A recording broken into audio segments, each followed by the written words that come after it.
안녕하세요. 사연 읽어주는 남녀입니다. 오늘도 와주셔서 감사드리며 그럼 오늘의 사연 바로 시작하겠습니다. 안녕하세요. 저는 40대 중반의 여성입니다. 어떤 음식을 먹으면 꼭 추억을 먹는다는 생각이 들어요. 그 맛이 옛 기억을 떠오르게 할 때가 있잖아요. 전 꽈배기를 보면 그냥 지나치지 못합니다. 그걸 좋아한 우리 가족들이 떠올라서요. 전 3남매 중 가운데 낀 둘째예요. 오빠와 남동생 사이에 유일한 딸로 태어났죠. 엄청 귀여움받으며 살지 않았냐 그런 질문도 받는데 저한텐 해당 사항 없는 얘기였어요. 애어른 같다는 얘기 어릴 때부터 참 많이 들으며 살았습니다. 전 오빠를 보살피느라 철이 일찍 들었어요. 우리 오빤 지적 장애가 있었거든요. 부모님도 무조건 오빠가 우선이었고 저와 남동생은 뒷전이었죠. 오빠는 어릴 때 장애 판정을 받았고 늘 가족들의 도움이 필요했어요. 지능은 대여섯 살 수준에 말도 트이지 않았죠.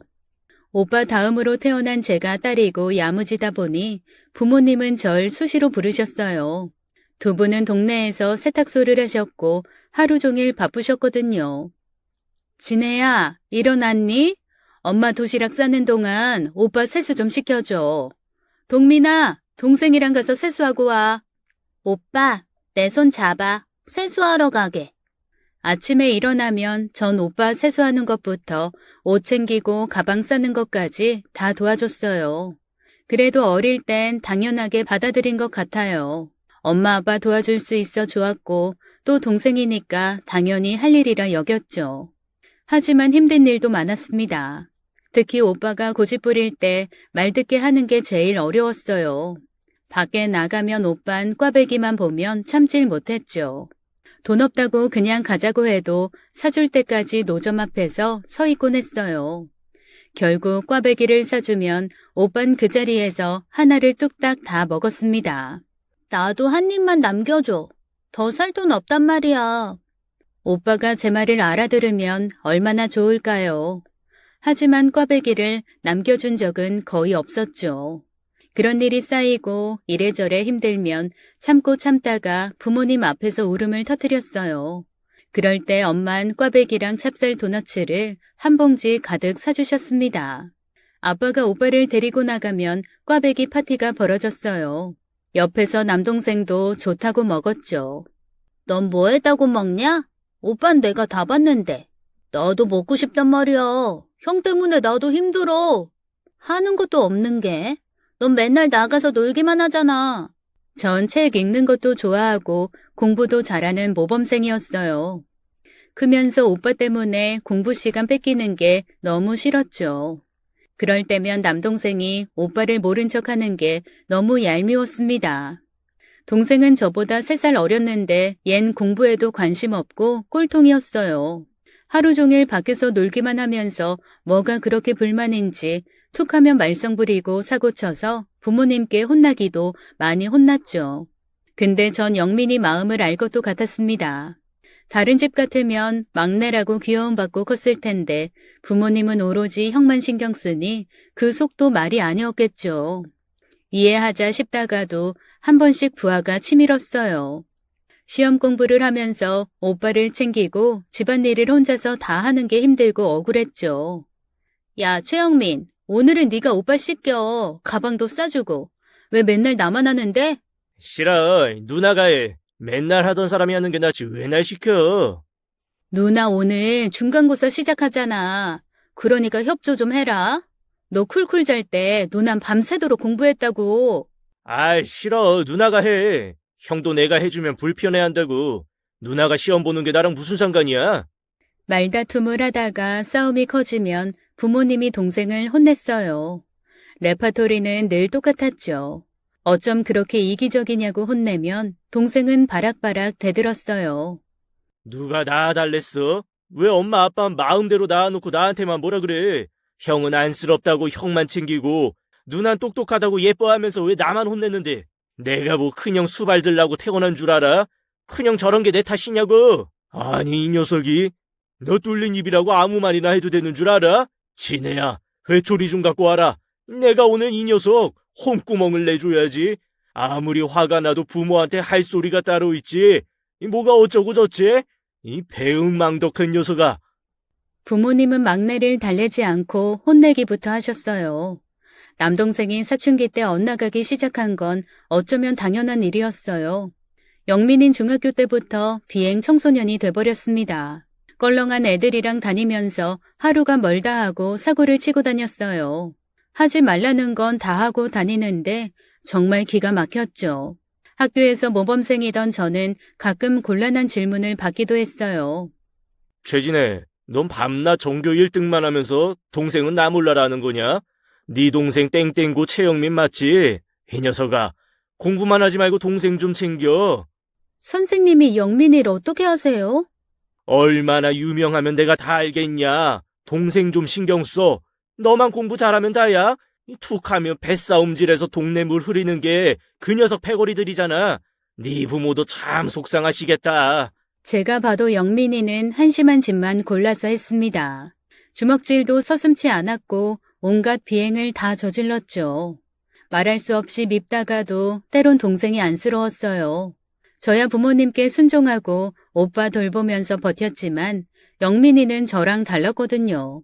부모님 관심 받으려고 어려서부터 떼쓰고 말썽 부리는 게 습관이 됐는데 그게 인이 박혀 비행 청소년이 된 것 같았죠. 오빠 챙기느라 부모님은 늘 정신이 없었고 저랑 영민이는 솔직히 찬밥 신세였으니까요. 안타까운 마음에 길에서 영민이를 보면 꼭 잡으러 갔어요. 동생은 길을 쓰고 도망갔고요. 야, 최영민, 너 집에 안 들어올 거야? 신경 꺼. 누나가 뭔데 그래? 어쩌다 동생이 집에 오면 잘 해주면서 설득을 했죠. 나쁜 친구들 끊어내고 마음 잡으라고 아직 어리니까 얼마든지 새 출발할 수 있다고요. 하지만 영민인 저한테 화만 냈어요. 공부 얘기는 꺼내지도 말라고 하면서 자긴 거리에서 애들이랑 노는 게 좋다고 큰 소리를 쳤습니다. 부모님도 남동생 때문에 걱정이 많았죠. 뉴스를 보다가 10대 청소년 문제가 나오면 땅이 꺼져라 한숨을 쉬셨어요. 정말 기가 막히네. 애들 어릴 때 저런 뉴스를 보면 마냥 남일인 줄만 알았는데 자식 키우면서 큰 소리 치는 거 아니라더니 내가 딱 그 짝이야. 지네 넌 오늘은 영민이 못 봤어. 아이 또 술집 있는 골목에서 놀고 있는 거 아니냐? 오늘은 안 보이던데. 그리고 엄마 아빠, 영민이 보면 혼내지만 말고 좀 달래봐요. 애가 집에 정이 없는 것 같아. 툭하면 나가서 들어오질 않잖아. 부모님의 시름은 깊어져만 갔습니다. 지적 장애가 있는 오빠, 날마다 사고를 치는 남동생 때문에 집안 분위기는 어두웠어요. 그럴수록 전 공부만 파고들었죠. 공부 잘해서 선생님한테 예쁨 받고 인정받는 게 좋았어요. 그 사이 장애를 가진 오빠도 점점 성인의 나이가 되고 있었죠. 부모님은 늘 오빠 걱정뿐이었어요. 오빠를 케어하려면 무엇보다 돈이 필요하다면서 두 분은 새 옷 한 벌 사입지 않으셨죠. 외식도 1년에 한 번 할까 말까 했고요. 오빠보다 하루라도 더 살아야 한다고 입버릇처럼 말씀하셨습니다. 그 얘기를 들으면 제 속도 복잡했어요. 만약 부모님이 잘못되시면 어떻게 하지? 그런 불안함이 들었고 저도 모르게 성공해야겠다는 생각이 커졌죠. 좋은 대학 가서 전문직을 갖는 게 제가 할 수 있는 최고의 선택이더라고요.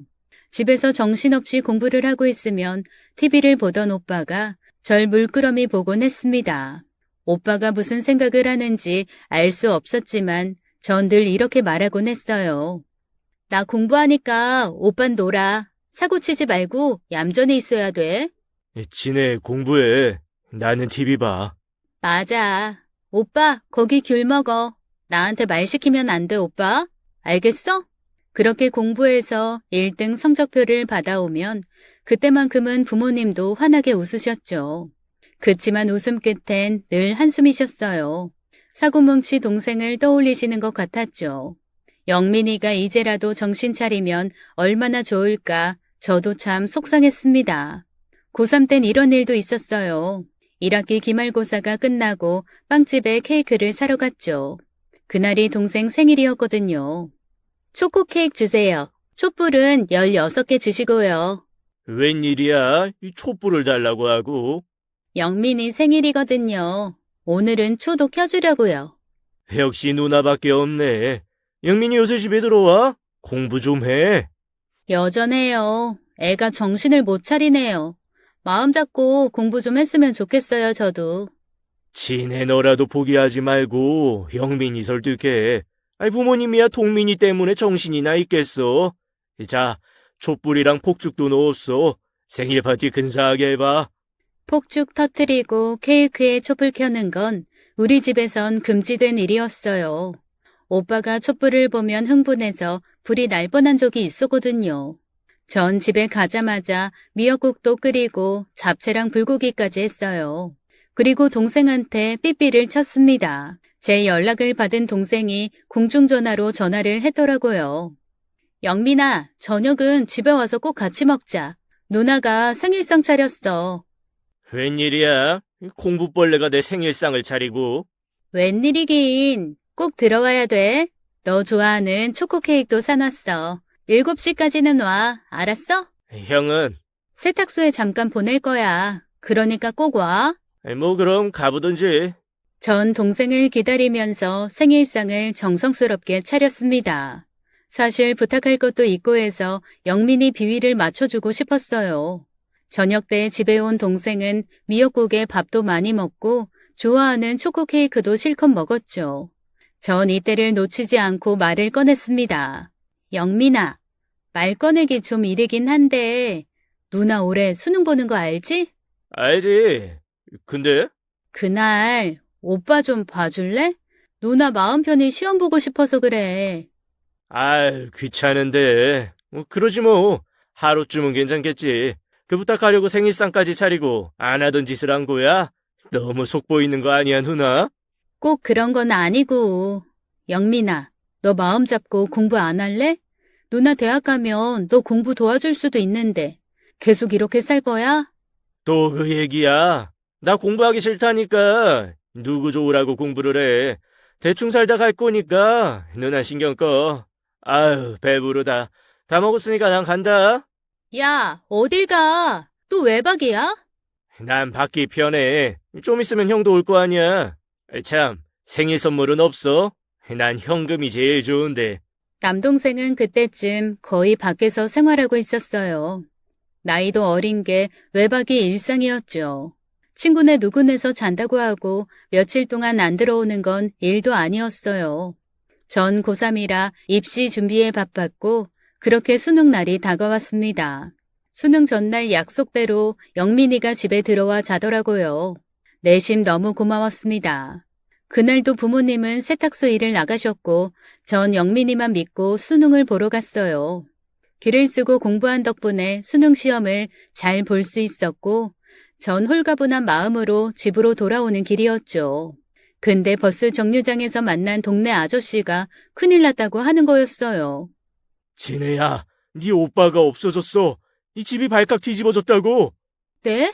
무슨 말씀이세요? 영민이가 하루 종일 오빠 보기로 했는데 걘 어디 가고요?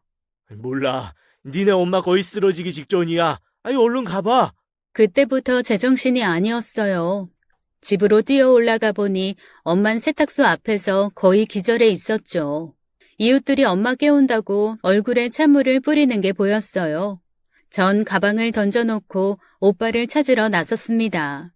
급한 마음에 영민이한테 삐삐를 쳤지만 복장만 터질 뿐이었죠. 전 동생한테 고래고래 소리를 질렀어요. 오빠 어디 갔냐고, 넌 뭐하고 있었냐고 물었더니 돌아오는 대답이 가관이었습니다. 형이 짜증나게 해서 집 나왔다고 태평하게 말하는 게 아니겠어요? 어디 근처에 있겠지. 형이 버스를 탈 줄 알아? 기차를 탈 줄 알아? 왜 다들 유난이야? 난 몰라. 빨리 끊어. 애들이랑 노래방 가기로 했단 말이야. 전 온갖 욕을 다 퍼부어주고 전화를 끊었습니다. 그때부터 온 동네를 다 뒤졌지만 오빠를 찾을 순 없었어요.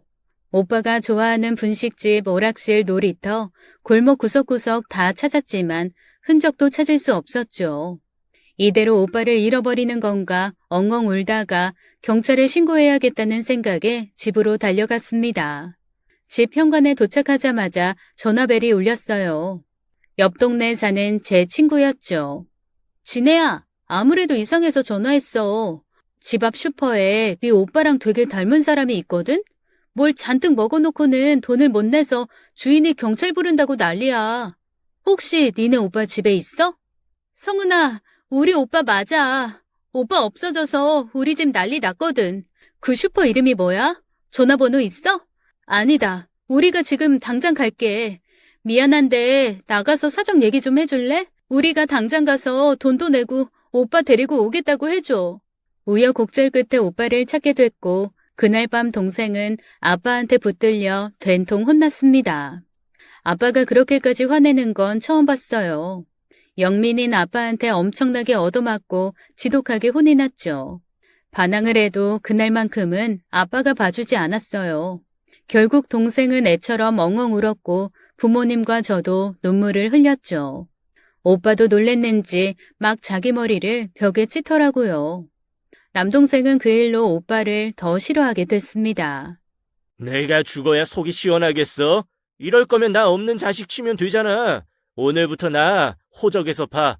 형이랑 누나만 자식 삼고 나는 그냥 없는 셈 치라고. 영민아, 왜 그래? 무조건 잘못했다고 해야지. 내가 뭘 잘못했는데? 누나 약속 못 지킨 거? 그거 하나 미안해. 근데 나 이렇게까지 혼나야 할 이유 없어. 아빠도 믿고 엄마도 미워. 형도 싫고 다 싫어. 결국 영민인 집을 나갔고 전 늦은 밤 컵라면을 끓여 먹어야 했어요. 힘들게 수능 시험을 친 날에 참 초라한 저녁이었죠. 그래도 다행인 건 하늘이 제 노력을 알아줬는지 수능 성적이 진짜 잘 나왔어요. 전액 장학금을 받을 수 있는 대학을 골라갔죠. 그때부터 우리 집 운이 좀 풀리는 것 같았습니다. 전 대학에서 회계를 전공하며 공인회계사 자격증까지 따게 됐죠. 그 사이 부모님은 세탁소를 접고 닭갈비 식당을 개업하셨는데 그 식당이 한마디로 대박을 쳤습니다. 친척분이 장사 노하우를 다 물려주고 이민을 가셨는데 그 식당 일이 부모님한테 잘 맞았던 것 같아요. 가게 자리도 좋았고 외국인들이 닭갈비를 막 찾기 시작하던 때였죠. 그때부터 우리 집은 가난을 벗고 잘 살게 됐어요. 부모님은 주요 상권에 식당을 여러 군데 내면서 승승장구했고요. 마음에 여유가 생긴 부모님은 종종 오빠를 데리고 다니면서 일을 하셨죠. 그 사이 남동생은 지방에 있는 전문대학을 다니면서 자취생활을 했습니다. 솔직히 걔가 없으니까 한동안 집안이 조용하더라고요. 오빠도 영민이가 있으면 눈치 보고 위축되는 게 심했는데 마음이 편해 보였고요. 사실 동생은 고등학교 때 정신을 차렸어요. 같이 놀던 날라리들이 큰 사고를 쳐서 뉴스에까지 나왔거든요. 그날 영민인 몸살이 나서 집에 와 있었고 패거리들이 사고 칠 때 그 자리에 없었죠. 그 일로 영민이 친구들은 뿔뿔이 흩어졌고 동생은 얌전히 지내다가 지방에 있는 전문대에 진학했어요. 졸업하고는 군대 다녀와서 휴대폰 업체에 들어갔고요. 부모님은 내심 정말 기뻐하셨습니다. 엄마, 요새 영민이한테 전화 안 와? 안 오긴 월급 탔다고 뻐기는데 웃겨서 혼났다. 내복이라도 사오라니까 뭐라는 줄 아니? 월급이 쥐꼬리 같아서 자기 쓰기도 바쁘다나? 걘 언제 처리되나 몰라. 첫 월급을 탔으면 선물을 사와야지. 자식이 뭘 모르네. 옛날 생각해봐라. 영민이 저거 사람 노릇 못하고 살까봐 얼마나 걱정을 했어. 근데 하늘이 도왔지. 전문대 나와 취직까지 할 줄 누가 알았어? 아빠 엄만 한시름 났다. 이제 니들 앞가림 다 하니까 오빠만 챙기면 되잖아. 살다 보니 이런 날이 또 온다. 근데 지네 넌 할 말이 있다며 뭔데? 엄마, 사실 나 결혼할 사람 생겼어. 인사드리고 싶대, 그 사람이. 전 남편과 20대 후반에 결혼을 하게 됐어요. 좋은 가정에서 자란 신랑을 만나 일찌감치 부부가 됐죠. 오빤 제가 남편과 함께 집에 가면 늘 쑥스러워했습니다. 착한 남편이 오빠한테 말도 걸고 친해지려고 했지만 솔직히 쉬운 일은 아니었죠. 그래도 둘 사이가 나쁘지 않아 안심이었어요. 제가 결혼한 뒤 3년이 지났을 때였습니다. 남동생도 장가를 가겠다며 여자친구를 데려왔죠. 솔직히 우리 다 많이 놀랐어요. 어떤 여자를 데려올까 기대 반 걱정 반인 심정으로 기다렸죠. 우리 왔어. 배고파 죽겠네. 야, 빨리 들어와. 인사해. 잠깐만. 스타킹 올이 나갔네. 여기 화장실이 어딨어요? 저쪽에 있는데. 이 스타킹 새 건데 아까워 죽겠네. 영민이가 데려온 여자는 처음부터 예의라는 걸 몰랐죠. 집에 오면서 짧은 미니 스커트를 입었는데 오자마자 스타킹이 나갔다면서 욕실부터 가더라고요. 그리곤 당당히 맨다리로 나오는데 식구들 다 너무 놀랐습니다. 제가 담요를 갖다 주면서 불편할 테니 덮으라고 하니까 괜찮다면서 그걸 또 치우더라고요. 부모님 앞에서 다리를 척 꼬고 앉아 얘기를 하는데 혀 짧은 소리는 둘째치고 하는 말마다 주책이었어요. 제가 오빠를 엄청 좋아해서 따라다녔어요. 그 전에 사귄 남자친구도 많았는데 오빠한테 반해가지고 잠도 못 자다니까요. 그치 자기야? 어머, 자기 얼굴에 뭐 묻었다. 애처럼 이게 뭐야? 귀여워 죽겠어. 저기 둘이 만난 지 얼마나 됐어? 얼마 안 됐는데? 6개월 됐나? 보자마자 반해가지고 진도도 팍팍 나갔는데. 어머, 이런 얘기 여기서 해도 되나? 근데 동생이 폭탄 발언을 했습니다. 혜정이 어른 대접해줘. 우리 아이 생겼어. 뭐? 너 지금 뭐라 그랬어? 아이 생겼다고. 나 좀 있으면 아빠 된대. 나 장가 가야 되니까 집 사주고, 뭐 웬만하면 차도 사줘. 우리 집, 그럴 돈 있잖아. 정말 기절초풍할 노릇이었습니다. 남동생이 데려온 애는 딱 봐도 날라리 같았어요. 예의 범절도 모르고 주책 바가지였죠. 그런 애가 영민이 애를 임신했다니 전 눈앞이 캄캄했습니다. 근데 놀랄 일은 또 있었어요. 밥을 먹는데 혜정이란 애가 오빠한테 대놓고 이렇게 말하는 거였어요. 나 밥 못 먹겠어. 저런 사람 이렇게 가까이선 처음 보는 거라. 오빠, 우리 애기 낳으면 저 사람 우리 집에 못 오게 해? 위험할 것 같아. 나 무서워 죽겠어. 예비 올케의 무례하기 짝이 없는 말에 우리 가족은 다 들고 일어났죠. 아빠도 숟가락을 놓으셨고 저도 엄청나게 화가 났습니다. 너 지금 뭐라 그랬냐? 무서워? 처음 보는 거? 어떻게 그런 말을 해? 영민이 너 얘 데리고 가라. 기분 나빠서 나도 더는 같이 못 있겠다. 결혼을 하든지 뭘 하든지 너희들 마음대로 해. 나가. 당장 나가라. 뭘 그렇게 화를 내. 혜정이 처음이니까 그럴 수도 있지. 야, 박혜정, 일어나. 나가자. 가래서 가긴 하는데, 나 집이랑 차는 꼭 해줘야 되는 거 알지? 아빠는 기가 막혀 아무 말도 못하셨고 제 남편까지 기분 나빠했어요. 오빠도 이상한 분위기를 느꼈는지 표정이 어두워졌죠. 남동생 커플을 내보내고 가족 회의가 열렸습니다. 엄만 화가 많이 나셔서 저런 애를 며느리로 드릴 수 없다고 하셨어요. 게다가 처음부터 오빠를 비하한 걸 참을 수 없다고 하셨고요. 하지만 그 여자엔 이미 남동생의 아이를 임신한 상태였습니다. 억지로 둘을 갈라서게 할 순 없었어요. 동생 영민이도 나중에 집에 와서 난리를 쳤죠. 처음이니까 이해를 해줘야 되는 거 아니냐, 식사 중에 내쫓는 법이 어딨냐고 길길이 날뛰더라고요. 결국엔 부모님도 어쩔 수 없다고 하셨죠. 상견례도 생략하고 결혼 날짜도 걔네 마음대로 잡게 했어요. 임신을 했으니 방법이 없었습니다. 부모님은 눈 딱 감고 남동생 집도 사주셨어요. 대신 괘씸죄로 차는 사주지 않으셨고요. 동생은 그 일로도 엄청 투덜댔죠. 차 없이 어떻게 사냐고 혜정이 보기 쪽팔리다고 해서 제가 정신 차리라고 혼내기도 했습니다. 결혼식 후 부모님은 한숨을 쉬며 이렇게 말씀하셨어요. 절딱선이 없는 둘이 결혼을 해서 잘 살지 모르겠다. 며느리란 애는 덮어놓고 우리 동민이가 싫다는데 집안에 풍파나 일으키지 않을까 불안해 죽겠어. 걔 입에서 아주버님 소리 한 번도 안 나왔지? 아주 처음부터 무시했잖아. 지들도 자식 낳고 살면 철들겠지. 이왕 결혼까지 시켰으니 좋은 마음으로 기다려줍시다. 가족으로 부대끼며 살다 보면 차차 나아지겠지. 저 역시 아빠처럼 생각하고 싶었습니다. 이왕 가족이 됐으니 장점만 보고 싶었어요. 하지만 올케는 모두의 기대를 무참히 꺾어버렸죠. 가족 생일이나 명절에 모이면 대놓고 오빠를 싫어하는 티를 팍팍 냈어요. 한 번은 집에 저와 오빠, 남동생 내외만 있을 때였어요. 가까이 오지 마요. 옆에 오지 말라니까요. 오빠, 나 무서워. 아주버님 나한테 오지 말라 그래. 아, 형, 저리 가 있어. 혜정이가 싫다잖아. 평소 순하기만 한 오빠는 남동생과 올케만 오면 씩씩대고 화를 냈어요. 싫은 소리만 하고 구박을 하는 것 같으니 오빠도 눈치를 챈 거죠. 제가 보다 못해 한마디 했습니다. 영민이 너 정신 안 차려? 형한테 왜 그래? 그리고 올케, 해도 너무하는 거 아니야? 오빠가 뭘 어쨌다고 이래. 올케가 자꾸 그러니까 오빠도 화내잖아. 오빠도 알 건 다 알아. 왜 나한테 그래요? 몸도 무겁고 힘들어서 그런 건데? 형님은 애 안 가져봐서 제 심정 몰라요.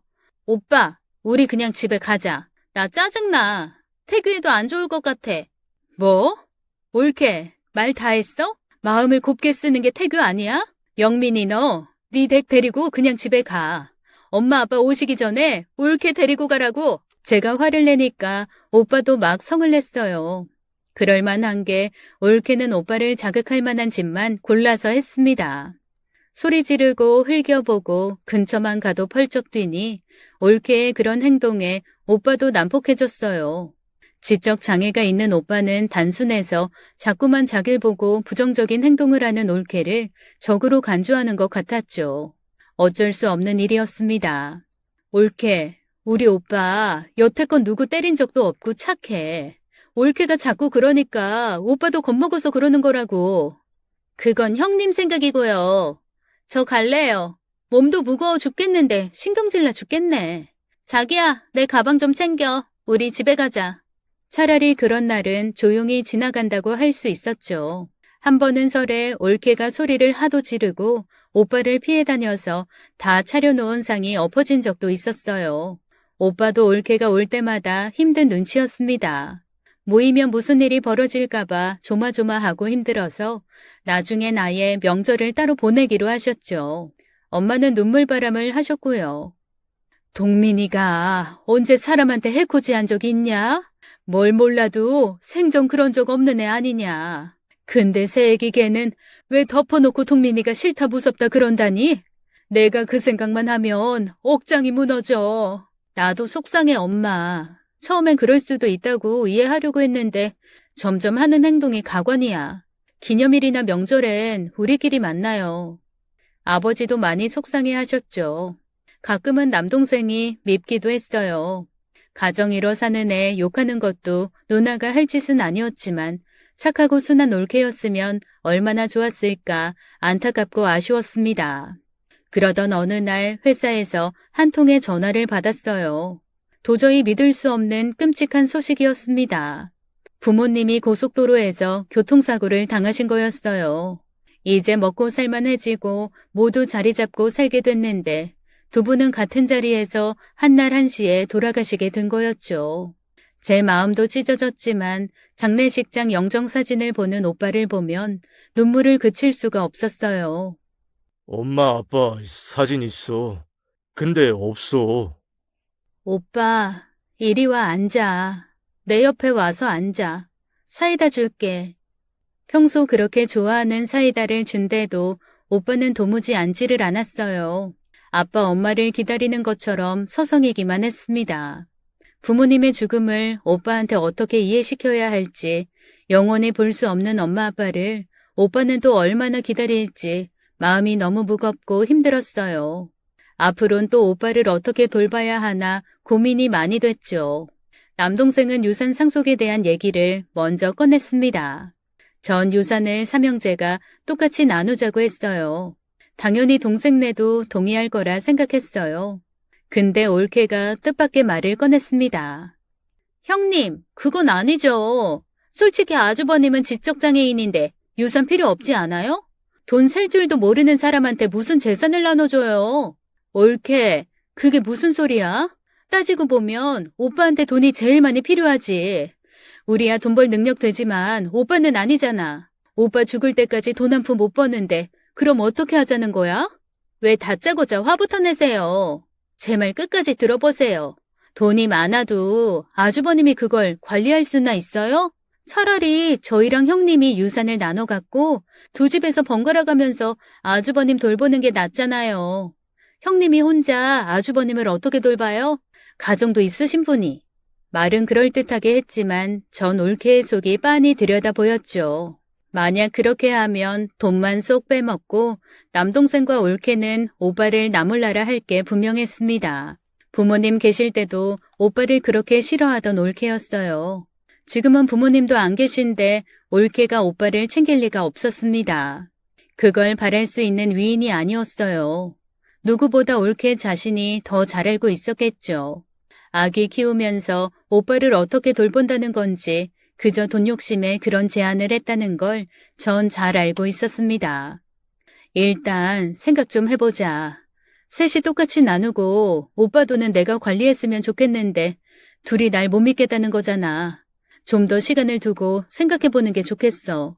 전 일단 오빠를 저희 집에 데리고 왔습니다. 일주일에 3번씩 오빠를 돌봐주는 선생님이 오셨지만 솔직히 한계가 있었어요. 전 출근을 해야 했기 때문에 오빠를 24시간 볼 수가 없었습니다. 돌봄 선생님이 오지 않는 화요일, 목요일에는 오빠한테 신신당부를 했습니다. 오빠, 집에서 놀고 절대로 집 밖에 나가면 안 돼. 아무도 문 열어주지 말고. 여기 오빠 살던 동네 아니라서 혼자 나가면 큰일 나. 알아들어? 식탁 위에 먹을 거 있지? 배고프면 그거 먹고. 나 일하고 올게. 일? 응, 공부랑 비슷한 거 있어. 일찍 올 테니까 TV 보면서 기다리고 있어. 남편이 저보다 일찍 퇴근하면 그나마 좀 낫더라고요. 하지만 그날은 남편도 지방으로 출장을 가서 오빠는 늦게까지 혼자 있어야 했습니다. 야근이 걸려 퇴근이 늦어진 날이었어요. 서둘러 집에 와서 현관문을 열려는데 이상했습니다. 문이 열려있고 집안엔 불이 환하게 켜져 있었어요. 전 불길한 예감에 사로잡혔죠. 오빠, 나 왔어. 동민 오빠, 어디 있어? 숨바꼭질하는 거면 그만 나와. 나 하나도 안 재밌어. 오빠! 하지만 집안 어디에서도 오빠를 찾을 수 없었습니다. 전 벌벌 떨면서 경찰에 신고부터 했죠. 남동생한테도 이 사실을 알리고 사라진 오빠를 찾으러 다녔습니다. CCTV를 뒤져보니 오빠가 아파트 밖으로 나가는 모습이 발견됐죠. 오빠는 모자를 눌러쓰고 어디론가 가고 있었어요. 처음엔 오빠인 줄 몰랐다가 옷차림을 보고 알아차렸습니다. 한참 앞에는 누군가 걷고 있었는데 둘이 아는 사이 같진 않았어요. 같이 CCTV를 보던 경찰관과 경비 아저씨, 남편도 지나가는 행인 같다고 말했고요. 전 미칠 것만 같았습니다.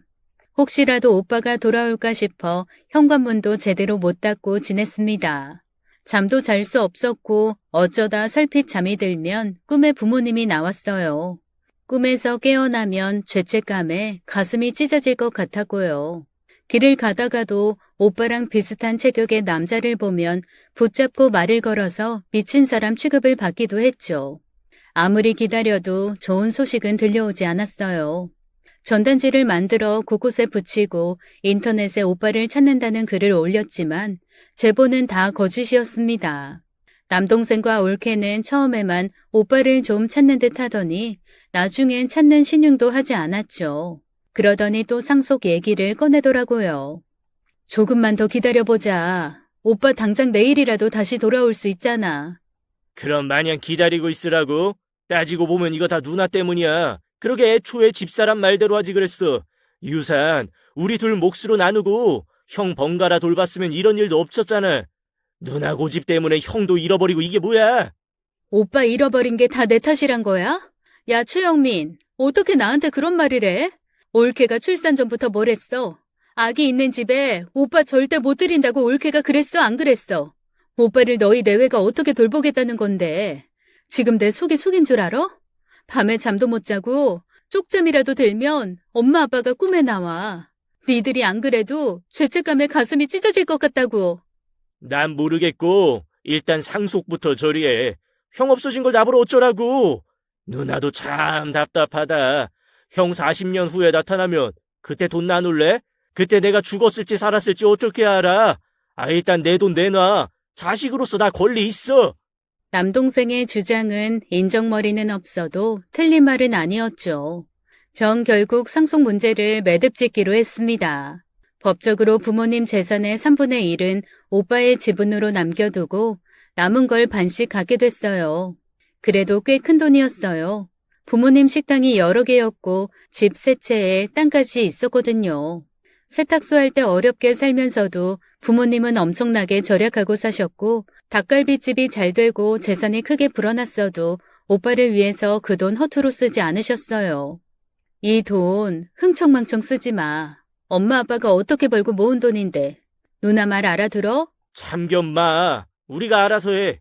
저희가 알아서 할 테니까 형님은 신경 쓰지 마세요. 자기야, 우리 가자. 그렇게 시간이 흘러 5년이 지났습니다. 간절한 제 바람과 달리 오빠는 나타나지 않았고 결국 오빠는 사망자로 간주되어 모든 걸 정리할 수밖에 없었어요. 오빠의 상속 지분은 결국 남동생과 제게 분할되어 상속됐죠. 기가 막힌 일이었습니다. 갑자기 돌아가신 부모님, 실종된 오빠를 생각하면 잘 지내다가도 한 번씩 많이 힘들었어요. 꿈에서 부모님한테 혼난 적도 많았고 오빠를 찾아 헤매기도 많이 헤맸죠. 그렇게 힘든 마음을 누구에게도 털어놓을 수 없었습니다. 하나 있는 남동생은 여전히 철이 없었죠. 상속받은 돈으로 외제차에 큰 집부터 마련하더니 귀족처럼 살더라고요. 조카도 비싼 사립학교에 보내고 원래부터 부자였던 것처럼 뻐기며 사는데 볼 때마다 기가 막혔습니다. 게다가 오빠 얘기 꺼내면 아주 대놓고 싫어했어요. 누나, 다 자기 운명이 있는 거야. 형 팔자가 그런 걸 어떡하겠어. 누나도 가만 보면 헛똑똑이야. 그냥 누나 인생 살면 되는데 왜 걱정을 사서 해. 형한테 할 만큼 했잖아. 오빠 법적으로 사망자 처리됐지만 난 못 믿겠어. 혹시 알아? 어디서 다른 사람으로 살고 있을지. 자기가 누군지 모르잖아, 오빤. 이제 곧 10년이야. 10년이면 강산도 변환됐어. 찾을 수 있었으면 진작 찾았지. 나한테 형 얘기하지 마. 왜 잘 지내는 사람한테 쓸데없는 소리라고 그래? 그렇게 오빠가 사라진 지 10년이 지났습니다. 제 생활엔 변함이 없는데 남동생은 직장을 잃었어요. 몇 번이나 이직을 했었고 이번만큼은 진득하게 다니려나 했는데 아니었죠. 황당한 건 회사에서 나온 걸 무용담처럼 얘기하더라고요. 지금까지 취미로 다닌 회사 잘 때려쳤다면서 얼마나 큰 소리를 치던지 누가 들으면 악덕 사장 밑에서 일한 줄 알았을 거예요. 무슨 생각이야 너? 회사를 왜 그만둬? 진작 그만뒀어야 했는데 이 사장이랑 김 부장이 날 들들 볶잖아. 지가 뭐라고. 내가 뭐 아쉬워서 회사 다닌 줄 알아? 월급 몇 푼이나 준다고 사람을 부려먹고 말이야. 최영민이 성질 안 죽었다 이거야. 다시는 니들 밑에서 일 안 한다고. 쥐꼬리만한 월급 주면서 생색내지 말라고 이 사장실까지 들어가 뒤집어놨지. 정말이야? 아니 얌전히 나온 것도 아니고 그렇게 난리를 치고 나왔어? 야, 네가 무슨 10대야? 그 사람들이 뭘 그렇게 잘못했다고 뒤집어놔. 어머머? 형님이 모르셔서 하는 말씀이세요. 그 사람들 영 글렀다고요. 오죽하면 이 사람이 그랬겠어요. 자기야, 잘했어. 그까짓 회사 안 다니면 그만이지. 누구 좋으라고 계속 다녀? 남동생과 올케는 정말 환상의 짝꿍이었습니다. 영민은 부모님한테 물려받은 재산 믿고 회사 일도 제대로 안 했던 것 같아요. 자기 입으로도 직장 대충 다녔다고 하더라고요. 그러면서 사람들이 무시한다고 버럭버럭 화내고 분을 못 이겨 자기 핸드폰까지 던져 부셔버린 거였죠.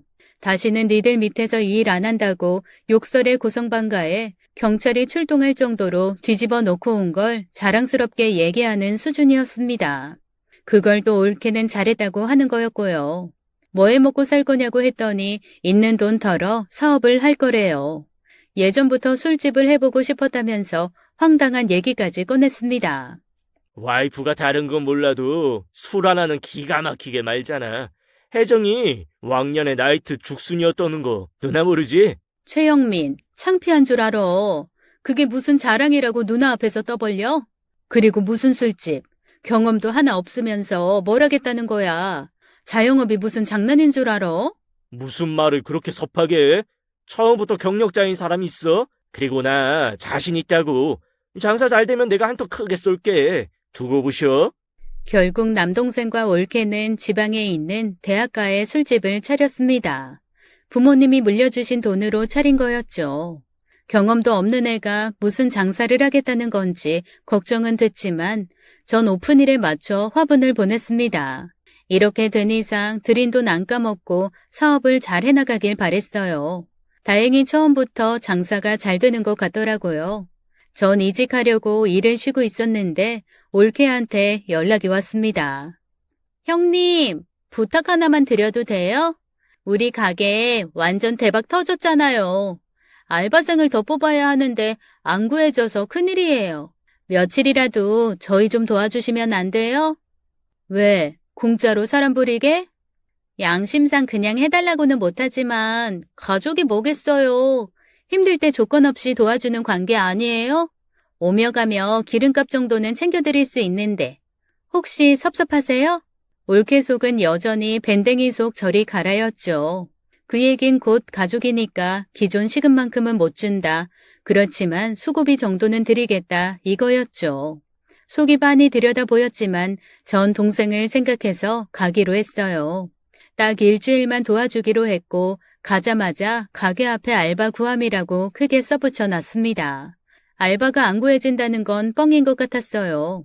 연말이라 장사가 잘 되니까 그 일주일만 도움을 받고 싶은 것 같았죠. 그래도 갔던 건 누나로서 동생 사업이 잘 되기만 바래서였어요. 부모님 잃고 오빠까지 실종으로 사망 처리되니까 혈육이라곤 남동생밖에 없잖아요. 어려서부터 말도 안 듣고 힘들게 했어도 피부치는 얘 하나라 신경이 쓰였습니다. 제가 가고 한 4일은 장사가 정신없이 잘 되더니 5일째 되는 날은 오히려 한산했어요. 할 수 없이 남동생 올케와 앉아 맥주 한 잔씩 하면서 자정을 맞이했죠. 오늘은 공쳤네. 그만 장사 접자. 뭐 오늘 같은 날도 있는 거지 뭐. 형님, 정리하고 들어가요. 오늘 무슨 날인가? 왜 이렇게 파리만 날려? 저도 피곤이 몰려와 얼른 들어가 쉬고 싶었죠. 다 같이 정리를 하는데 문 열리는 소리가 들렸습니다. 어서 오세요. 어머나, 이 시간에 웬 거지가 다 있네. 나가요. 영업 끝났어요. 저도 돌아보고는 깜짝 놀랐습니다. 웬 거지가 들어와서는 배가 고프다며 밥을 달라고 하는 거였어요. 떡진 머리는 얼굴을 다 덮고 있었고 옷은 누더기였죠. 다 떨어진 슬리퍼를 신은 발은 새카맸고요. 올케가 기겁하면서 소리를 질렀습니다. 나가요. 나가. 안 나가면 경찰 부를 거야. 나가. 아우, 냄새나고 더러워 죽겠네. 당장 나가. 그때였습니다. 갑자기 그 거지가 올케에게 달려들었어요. 막 소리를 지르면서 올케의 허리를 꽉 안고 들어올리는데 남동생과 전 혼비백산에서 달려들었습니다. 뭐 하는 거야? 그 손 안 나? 어디서 행패야? 누나, 경찰에 신고해, 빨리! 그 순간 네 사람이 뒤엉키면서 동시에 쓰러졌고 전 넘어지면서 거지의 얼굴을 보고 말았습니다. 거지의 긴 머리가 뒤로 넘어가면서 얼굴이 드러났는데 세상에 너무 충격받아 쓰러지는 줄 알았어요. 더럽고 냄새나는 거지의 얼굴은 너무나도 익숙했죠. 제가 그토록 찾아 헤매던 우리 오빠, 실종 후 사망 처리된 오빠의 얼굴과 똑같았습니다. 잠깐만, 혹시 오빠야? 오빠 맞지? 나 진혜야, 오빠. 나 알아보겠어? 오빠, 최동민 맞지? 그때 남동생이 저한테 소리를 꽥 질렀어요. 누나 미쳤어? 누구 보고 형이래? 정신 차려, 누나. 잠깐만, 영민아. 이 사람 얼굴 좀 봐봐. 오빠랑 똑같잖아. 오빠, 나 알겠어? 나 진혜잖아. 알아보겠어? 오빠 동생 진혜. 순간 그 거지가 절 빤히 보더라고요. 지네? 내 동생? 맞아. 오빠 동생. 오빠 살아있었구나. 살아있었어. 저도 모르게 오빠를 덥석 안았습니다. 냄새고 뭐고 하나도 상관없었어요.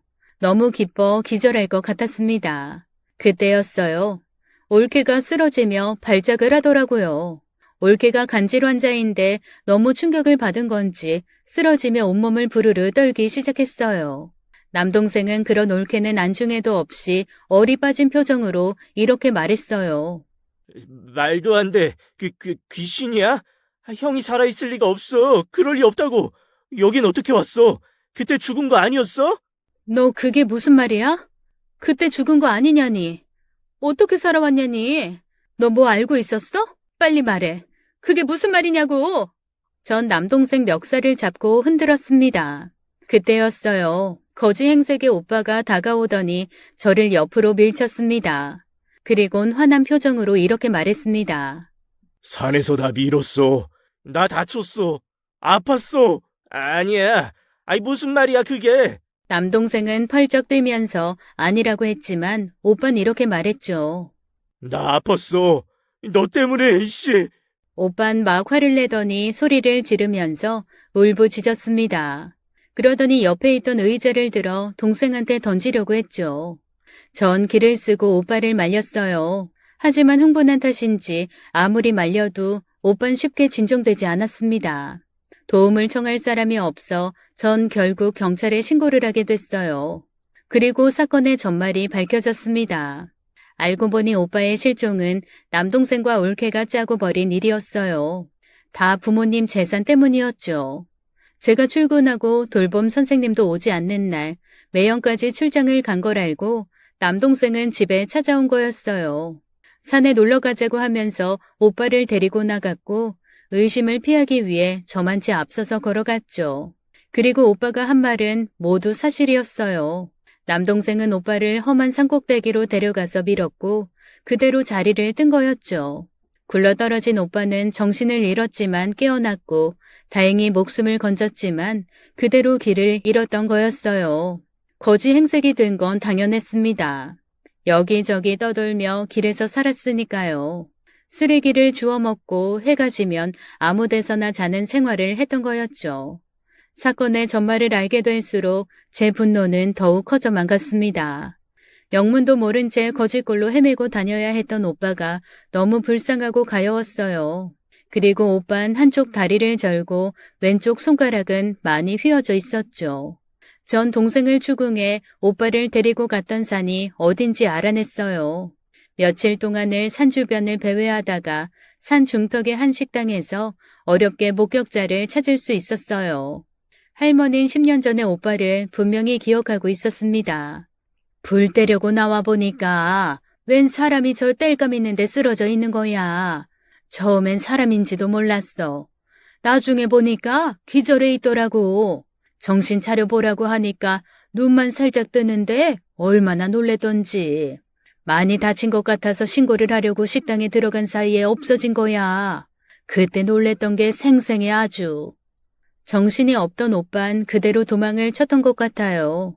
다친 손과 다리로 어딜 얼마나 헤매고 돌아다닌 건지 알 수 없었죠. 오빠가 나타난 뒤 남동생과 올케는 서로를 탓하기 시작했어요. 동생은 올케가 모두 꾸민 일이고 자긴 시키는 대로 했을 뿐이라고 했습니다. 올케는 동생 말이 다 거짓말이라면서 우겨댔고요.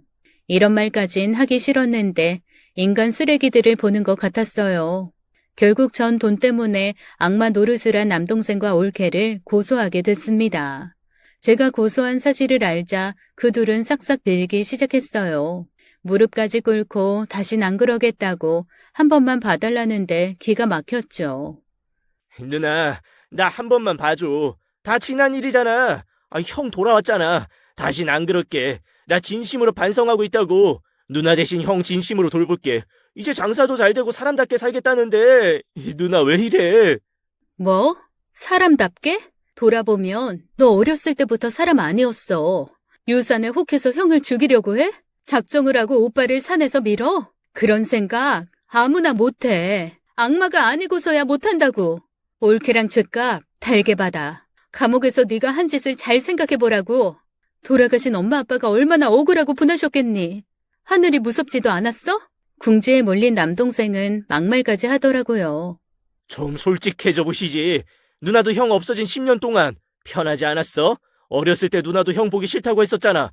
왜 이제 와서 착한 척이야? 형 재산 우리 둘이 나눠 가진 거 누나도 솔직히 좋지 않았어? 천사인 척 그만하고 나 좀 봐줘.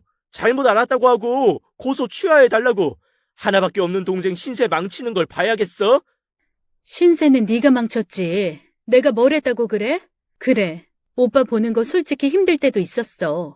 그래도 너처럼 악랄한 생각은 단 한 번도 안 했어. 어렸을 때도 너처럼 잔머리 굴린 적도 없었고, 오빠 보면서 공부할 거 다 하고 엄마 아빠 조금이라도 기쁘게 해드리려고 노력했다고. 그런 나한테 뭐? 착한 척 그만하라고? 넌 쓰레기야. 조금이라도 널 아꼈던 내가 정말 후회된다. 앞으로 영 끊자. 다시는 연락할 생각도 하지 마. 올케 역시 제 바지가랑이를 잡고 매달렸습니다. 진심으로 반성하고 있다고 다신 안 그럴 테니까 믿어달라고 하더라고요. 하지만 전 올케 또한 용서할 수가 없었어요. 결혼 전에 인사 올 때부터 싹수가 놀았더니 이렇게 네 인성을 증명해? 사람으로 태어났으면 사람답게 살자. 사람의 탈을 쓰고 짐승처럼 살지 말고 죽을 때 돈 싸갖고 가니? 돈이 그렇게 좋았어? 네가 뭘 잘못했는지 앞으로 쭉 반성하면서 살아. 난 너희 둘 절대로 용서 못해. 지금 남동생과 올케는 벌을 받고 있습니다. 워낙에 지들만 알고 살아서 도와주는 이도 하나 없더라고요. 지금도 감옥에 있는 그 둘을 생각하면 억장이 무너지네요. 제가 오빠를 찾는다고 애태우는 동안 감쪽같이 모른 척했다는 게 너무 배신감 느껴지고 화가 납니다. 이제라도 자신들이 저지른 짓 참회하고 반성하면 좋겠지만 앞으로 그들을 만날 일은 없을 것 같네요. 오빠는 건강검진도 하고 병원에 다니면서 다시 몸을 추스르고 있어요. 오랜 노숙 생활로 퇴행을 보이는 부분이 있어 다시 재활도 해야 했고요. 오빠가 컨디션을 회복할 때까지 제가 데리고 있다가 편안히 지낼 만한 시설을 찾게 됐어요. 남편과 상의 끝에 오빠를 시설에 보내기로 했거든요. 성인이 된 지적장애인은 갈 수 있는 곳은 많지 않아서 시설을 찾는데 애도 먹었지만 다행히 좋은 곳을 찾을 수 있었습니다. 들어가기 힘든 곳이었는데 너무 잘된 일이었죠. 선생님도 좋으시고 시설도 좋아서 안심하고 있어요. 전 잠시 일을 관두고 거의 매일 오빠한테 가고 있어요. 10년의 공백이 무색하게 오빠와 전 어릴 때처럼 잘 지내고 있습니다. 간식 사갈 때 꽈배기를 사간 적이 있는데 엄청 잘 먹더라고요. 옛날 얘기 물어보니까 기억은 못하지만 꽈배기 좋아하는 입맛은 여전하네요.